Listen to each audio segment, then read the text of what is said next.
અને વાત કરીશું વિદેશી પર હુમલાની।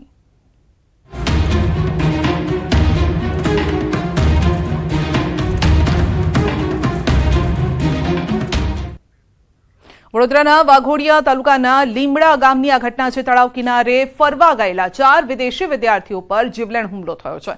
દરગાહ પાસે ચપ્પલ પહેરીને આવવાના મુદ્દે જીવલેણ હુમલો કરાયો છે। લોકો વિદ્યાર્થીઓ પર દંડા, બેટ, પથ્થર લઈને તૂટી પડ્યા। રૂમાડા ઊભા થઈ જાય તેવા હુમલાના વિડીયો સામે આવ્યા। ભાષાની ગેરસમજના કારણે વિદેશી વિદ્યાર્થીઓએ મોતને નજીકથી જોયું। સુફેજ નામનો વિદ્યાર્થી ગંભીર રીતે ઇજાગ્રસ્ત થયો છે અને 10 અજાણ્યા હુમલાખોરો સામે વાઘોડિયા પોલીસ સ્ટેશનમાં ફરિયાદ પણ નોંધાઈ છે। તો વિદ્યાર્થીઓ પર હુમલાનો આ વિડીયો વાયરલ થયો છે। ન્યૂઝ 18 ગુજરાતી આ વિડીયોની પુષ્ટિ નથી કરતું। તો લીમડા ગામે આવેલી પારુલ યુનિવર્સિટીમાં અભ્યાસ કરતા તેમજ હોસ્ટેલમાં રહેતા થાઇલેન્ડ, યુકે, મોઝામ્બિક અને સાઉથ સુદાનના 4 વિદ્યાર્થીઓ ધૂળેટીની સાંજે ઇન્ફિનિટી હોસ્ટેલની પાછળ ગામના તળાવ કિનારે ફરવા માટે ગયા હતા। તેઓ બૂટ ચપ્પલ પહેરીને તળાવ કિનારે આવેલી એક દરગાહ નજીક જતા હતા અને ત્યાં હાજર એક શખ્સે બૂટ ચપ્પલ પહેરીને કેમ આવો છો તેમ કહ્યા બાદ ભાષાની ગેરસમજ થતા ઝઘડો થયો। આ દરમિયાન ઝઘડો કરનાર શખ્સે ફોન કરીને અન્યને બોલાવ્યા અને વિદેશી વિદ્યાર્થીઓ પર હુમલો કરી લાકડી, ક્રિકેટ બેટ તેમજ પથ્થરો મારી ઈજા પહોંચાડી। સુફેજ નામના વિદેશી વિદ્યાર્થીને વધારે ઈજા થતા આ બનાવ અંગે યુનિવર્સિટીના કર્મચારી આશુસિંહ ઉર્ફે અશોક નંદેસિંહ રાજપૂતે 10 અજાણ્યા શખ્સો સામે વાઘોડિયા પોલીસ સ્ટેશનમાં ફરિયાદ નોંધાવી છે।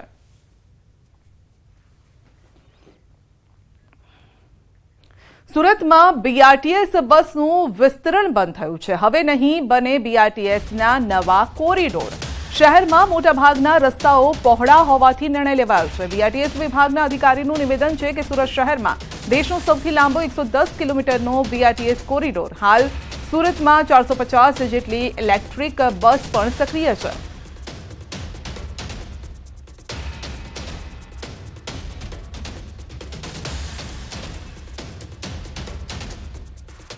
ગોંડલના કમઢિયા ગામે સીમ વિસ્તારમાં પરપ્રાંતીય યુવકની લાશ મળી આવી અને ચકચાર મચી ગઈ।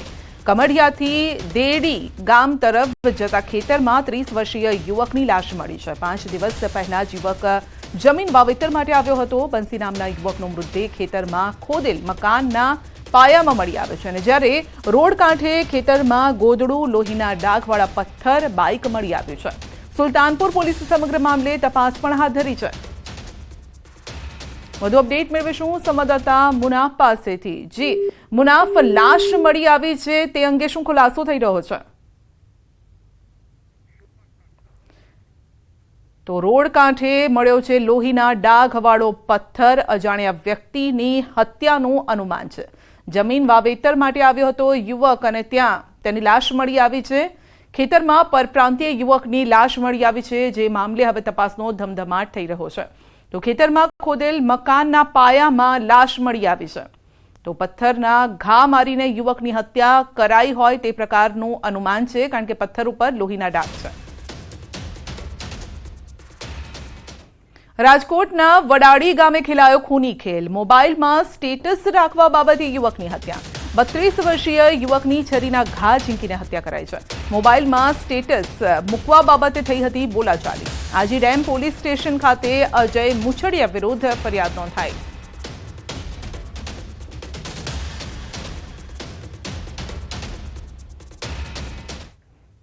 સાબરકાંઠાના હિંમતનગરમાં યુવકના હાથ બાંધી નિર્દયતાથી માર માર્યો છે। આગિયોલ ગામે એક મહિલા અને યુવકે દંડો લઈને યુવકને મૂઢમાર માર્યો છે, જેનો વિડીયો વાયરલ થયો છે। માનસિક અસ્વસ્થ યુવકના ઊંચા અવાજથી પરેશાન થયાના આક્ષેપ થઈ રહ્યા છે। સાથે મહિલા અને યુવકે ધોલાઈ કરી છે। યુવકને માર મારી મંદિરમાં લઈ જઈ પૂરી રાખ્યાનો આક્ષેપ છે। ગામભોઈ પોલીસે મહિલા અને પુરુષ વિરુદ્ધ ગુનો નોંધીને તપાસ પણ હાથ ધરી છે।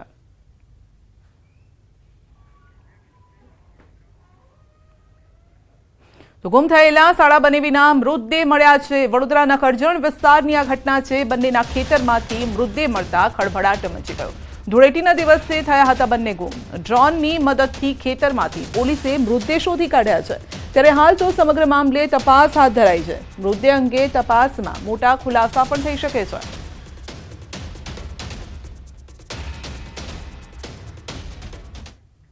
તો સુરતમાં ફરી નકલી ચલણી નોટ ઝડપાઈ છે. એસઓજી પોલીસે 9,000ની ડુપ્લિકેટ નોટ સાથે 2 આરોપીને ઝડપી પાડ્યા. આરોપીઓ પૂણા શાકભાજી માર્કેટમાં 500 રૂપિયાની નોટ વટાવવા જતા પોલીસે દબોચી લીધા. પોલીસે 2 આરોપીઓની ધરપકડ કરી, જ્યારે કે એક આરોપીને વોન્ટેડ જાહેર કરાયો છે, જેનું બાંગ્લાદેશના માલદા શહેર સાથે કનેક્શન હોવાનું ખુલ્યું છે.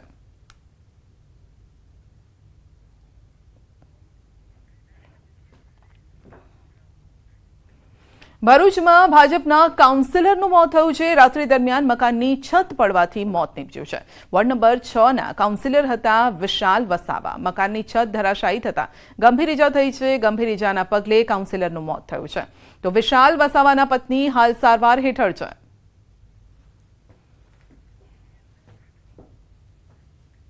ભાવનગર મહાનગરપાલિકાએ દબાણકર્તાઓ વિરુદ્ધ બોલાવી છે તવાઈ. કુંભારવાડા વિસ્તારમાં શરૂ કર્યું છે મેગા ડિમોલિશન.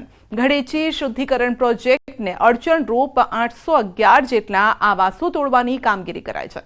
અગાઉ આ વિસ્તારમાં 811 જેટલા મકાન માલિકોને 2 વખત નોટિસ આપ્યા બાદ તંત્રએ કાર્યવાહી કરી. 2 હિટાચી, 4 જેસીબી સાથે 100 જેટલા મનપાના કર્મચારી અને 200 જેટલા પોલીસ કાફલા સાથે તંત્ર દબાણો ધ્વસ્ત કરવા માટે પહોંચ્યું.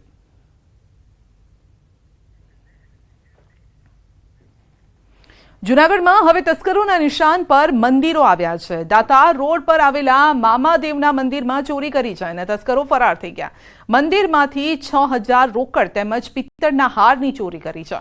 તસ્કરોએ મંદિરનું ગ્રીલનું તાળું તોડી દાનપેટીમાંથી રોકડની ચોરી કરી છે. મંદિરનું ગ્રીલ તોડતા તસ્કરો સીસીટીવીમાં કેદ પણ થયા છે.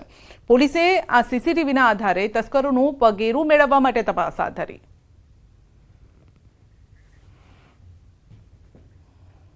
વડોદરામાં તસ્કરોએ હદ વટાવી છે. લોકોના ઘર બાદ જાહેર પ્રોપર્ટી બનાવીને ટાર્ગેટ. ટ્રાફિક સિગ્નલ, સીસીટીવીના પાવર બેકઅપ બેટરીની ચોરી. પોલીસે 3 રીઢા ગુનેગારને ઝડપી પાડ્યા છે. ચોરી કરેલો 12 લાખનો મુદ્દામાલ પણ જપ્ત કર્યો છે. 3 માસમાં 215 બેટરીની ચોરી કરી છે. તો ખુલ્લા રોડ પર ચોરી કરી પોલીસને પડકાર પણ ફેંકતા પાલિકાના એલઈડી, ટ્રાફિક સિગ્નલ, સીસીટીવીની 12 લાખની બેટરીની ચોરી કરી છે. તો છેલ્લા 3 માસમાં અલગ અલગ ઝોનમાંથી 215 બેટરીની કરી હતી ચોરી. અકોટામાં સૌથી વધુ 4 લાખની 80 બેટરી ચોરી છે. ચકલી circle, racecourse circle, Natubhai circle, Ambedkar circle સહિત અલગ અલગ વિસ્તારમાંથી ચોરી કરતા હતા. પાલિકાના કર્મચારીઓ દ્વારા 7 પોલીસ મથકમાં નોંધાવી હતી ફરિયાદ અને ત્યારે હાલ તો પોલીસ તપાસમાં મોટા ખુલાસા પણ થઈ શકે છે. વડોદરામાંથી ઝડપાયો છે મોટો કૌભાંડી. મૂળ જયપુરનો કપિલ કલ્યાણજી ઝડપાયો છે. મુંબઈની ન્યૂ ઇન્ડિયા બેંકમાં કરી હતી ઠગાઈ.